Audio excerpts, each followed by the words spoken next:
I'm Elise Hu. You're listening to TED Talks Daily. Neuroscientist Wendy Suzuki went into her field studying memory, but she took an abrupt pivot when she learned about the brain-boosting power of something so simple. It's transformative for our memory, focus, and attention. And as she explains in her talk from TED Women in 2017, it's something we should be doing every day. What if I told you there was something that you can do right now that would have an immediate positive benefit for your brain, including your mood and your focus? And what if I told you that same thing could actually last a long time and protect your brain from different conditions like depression, Alzheimer's disease, or dementia? Would you do it? Yes. I am talking about the powerful effects of physical activity that is simply moving your body has immediate, long-lasting, and protective benefits for your brain, and that can last for the rest of your life. So what I want to do today is tell you a story about how I used my deep understanding of neuroscience as a professor of neuroscience to essentially do an experiment on myself, in which I discovered the science underlying why exercise is the most transformative thing that you can do for your brain today. Now, as a neuroscientist, I know that our brains, that is, the thing in our head right now, that is the most complex structure known to humankind. But it's one thing to talk about the brain, and it's another to see it. So here is a real preserved human brain. And it's going to illustrate two key areas that we're going to talk about today. The first is the prefrontal cortex, right behind your forehead, critical for things like decision-making, focus, attention, and your personality. The second key area is located in the temporal lobe. You have two temporal lobes in your brain, the right and the left, and deep in the temporal lobe is a key structure critical for your ability to form and retain new long-term memories for facts and events. And that structure is called the hippocampus. So I've always been fascinated with the hippocampus.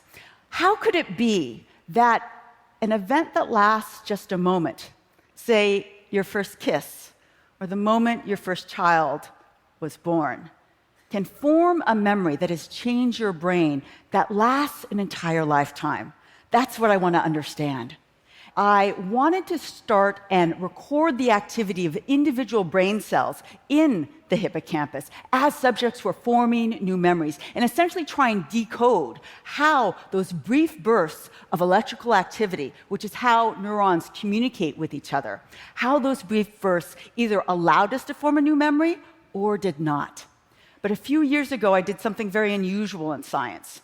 As a full professor of neuroscience, I decided to completely switch my research program because I encountered something that was so amazing with the potential to change so many lives that I had to study it. I discovered and I experienced the brain-changing effects of exercise. And I did it in a completely inadvertent way. I was actually at the height of all the memory work that I was doing. Data was pouring in. I was becoming known in my field for all of this memory work, and it should have been going great. It was, scientifically. But when I stuck my head out of my lab door, I noticed something. I had no social life. I spent too much time listening to those brain cells in a dark room by myself. I didn't move my body at all. I had gained 25 pounds, and actually, it took me many years to realize it, was actually miserable, and I shouldn't be miserable. And I went on a river rafting trip by myself because I had no social life. And I came back thinking, oh my God, I was the weakest person on that trip, and I came back with a mission. I said, I'm never going to feel like the weakest person on a river rafting trip again, and that's what made me go to the gym. And I focused my type A personality on going to all the exercise classes at the gym. I tried everything. I went to kickbox, dance, yoga, step class, and at first it was really hard. But what I noticed is that after every sweat-inducing workout that I tried, I had this great mood boost and this great energy boost. And that's what kept me going back to the gym. Well, I started feeling stronger. I started feeling better. I even lost that 25 pounds.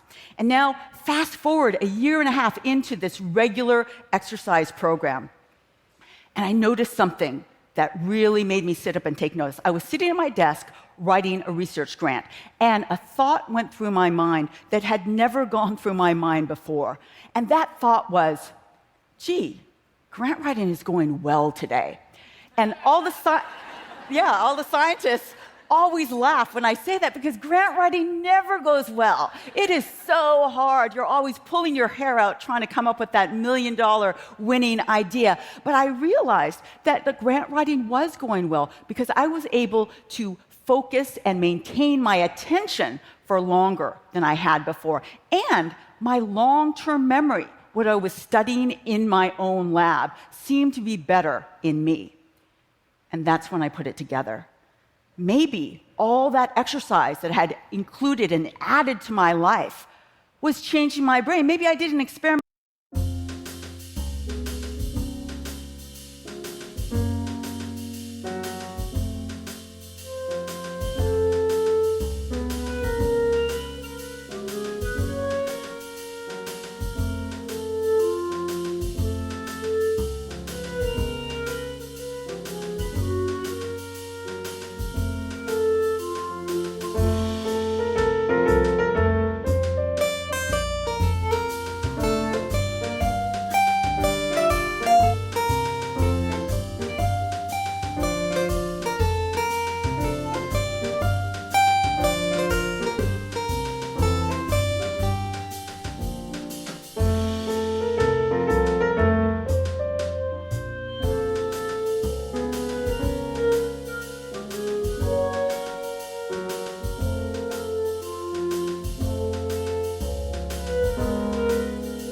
On myself without even knowing it. So, as a curious neuroscientist, I went to the literature to see what I could find about what we knew about the effects of exercise on the brain. And what I found was an exciting and a growing literature that was essentially showing everything that I noticed in myself: better mood, better energy, better memory, better attention. And the more I learned, the more I realized how powerful exercise was, which eventually led me to the big decision to completely shift my research focus. And so now, after several years of really focusing on this question, I've come to the following conclusion: that exercise is the most transformative thing that you can do for your brain today for the following 3 reasons. Number 1, it has immediate effects on your brain. A single workout that you do will immediately increase levels of neurotransmitters like dopamine, serotonin, and noradrenaline. That is going to increase your mood right after that workout, exactly what I was feeling. My lab showed that a single workout can improve your ability to shift and focus attention, and that focus improvement will last for at least 2 hours. And finally, studies have shown that a single workout will improve your reaction times, which basically means that you are going to be faster at catching that cup of Starbucks that falls off the counter, which is very, very important. But these immediate effects are transient. They help you right after. What you have to do is do what I did, that is, change your exercise regime, increase your cardiorespiratory function to get the long-lasting effects. And these effects are long-lasting because exercise actually changes the brain's anatomy, physiology, and function. Let's start with my favorite brain area, the hippocampus. The hippocampus, or exercise, actually produces brand new brain cells in the hippocampus that actually increase its volume as well as improve your long-term memory, okay? And that including in you and me. Number 2, the most common finding in neuroscience studies looking at the effects of exercise, long-term exercise, is improved attention function dependent on your prefrontal cortex. You not only get better focus and attention, but the volume of the hippocampus increases as well. And finally, you not only get immediate effects of mood with exercise, but those last for a long time. So you get long-lasting increases in those good mood neurotransmitters. But really, the most transformative thing that exercise will do is its protective effects on your brain. Here you can think about the brain like a muscle. The more you're working out, the bigger and stronger your hippocampus and prefrontal cortex gets.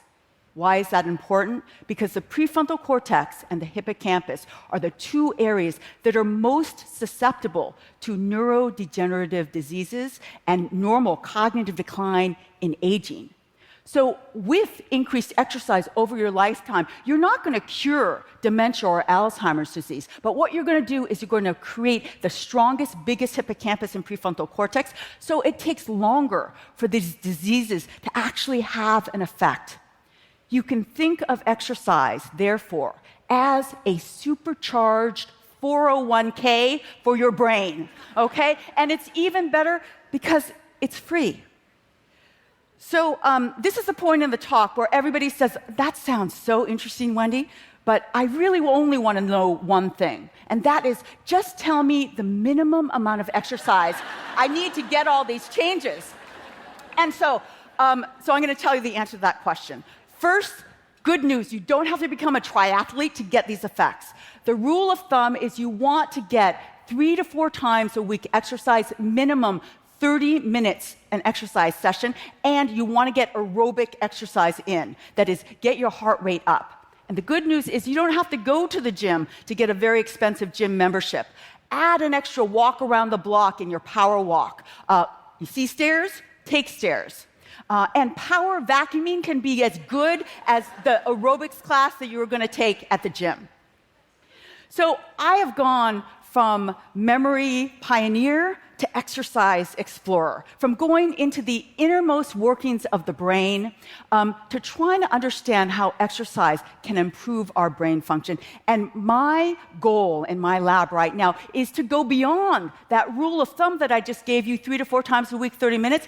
I want to understand the optimum exercise prescription for you at your age, at your fitness level, for your genetic background, to maximize the effects of exercise today and also to improve your brain and protect your brain the best. Bringing exercise in your life will not only give you a happier and more productive life today, but it will protect your brain from incurable diseases. And in this way, it will change the trajectory of your life for the better. Thank you very much.